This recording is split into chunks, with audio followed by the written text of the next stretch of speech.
Dans cette vidéo, nous allons voir la notion de limite de suite.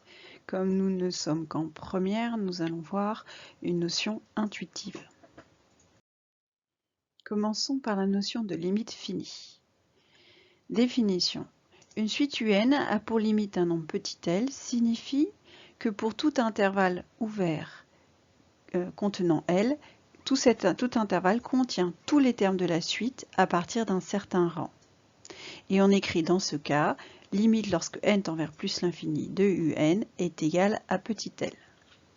En français, on dira que la suite est convergente de limite petit l, ou encore, on dira que la suite converge vers petit l. Donc voici la définition théorique des suites au niveau lycée.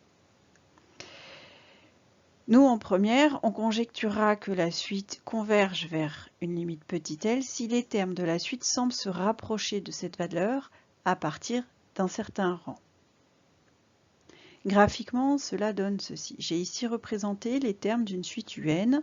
Je remarque que ici j'ai une valeur qui est 1, et je remarque que si je prends une bande autour de la valeur 1, donc un intervalle ouvert contenant 1, et bien à partir de ce rang-là, à peu près n égale 28, je remarque que tous les termes de la suite sont à l'intérieur de la bande.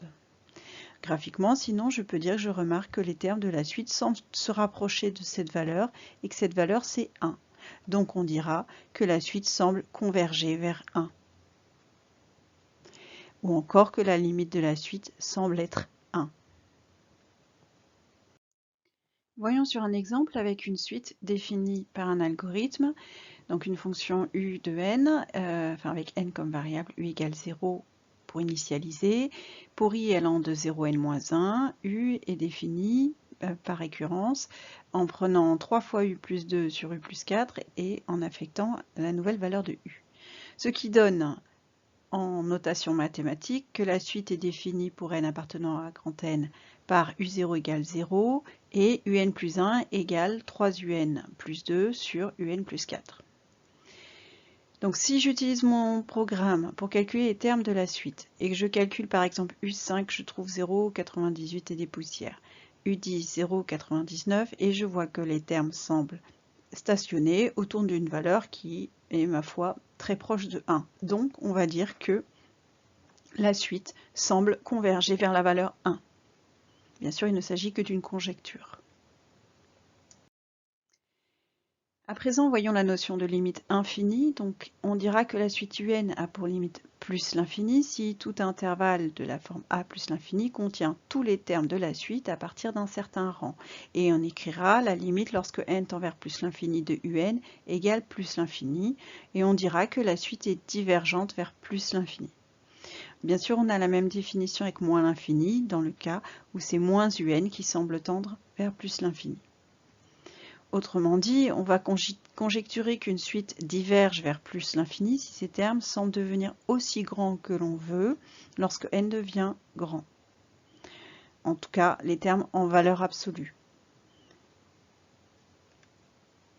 Exemple, là j'ai la représentation graphique d'une suite. On voit que si je prends cette valeur là, eh bien, tous les termes de la suite semblent supérieurs à cette valeur. Et puis si je prends un peu plus grand, on sent, d'après la représentation graphique que l'on a, que tous les termes suivants seront supérieurs. Donc elles semblent ne pas être majorées et tous les termes semblent de plus en plus grands. Par conséquent, on va dire que la suite représentée ici va diverger vers plus l'infini. Voyons sur un exemple, on a la suite UN qui est définie par UN égale 3 cosinus n moins n. Je fais la représentation graphique de la suite. Je remarque que les termes oscillent.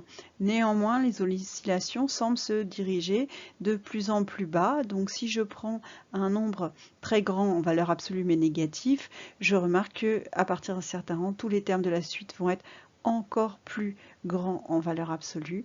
Autrement dit, cette suite semble diverger vers moins l'infini.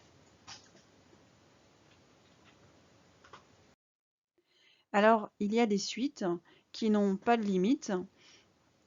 Par exemple, si je prends la suite de termes générale un égale moins 1 puissance n, elle va osciller entre les valeurs 1, moins 1, 1, moins 1, 1, moins 1, selon la parité du nombre n. Et donc, il n'y a pas de valeur vers laquelle les termes de la suite semblent se rapprocher. Par conséquent, on va dire que cette suite n'a pas de limite.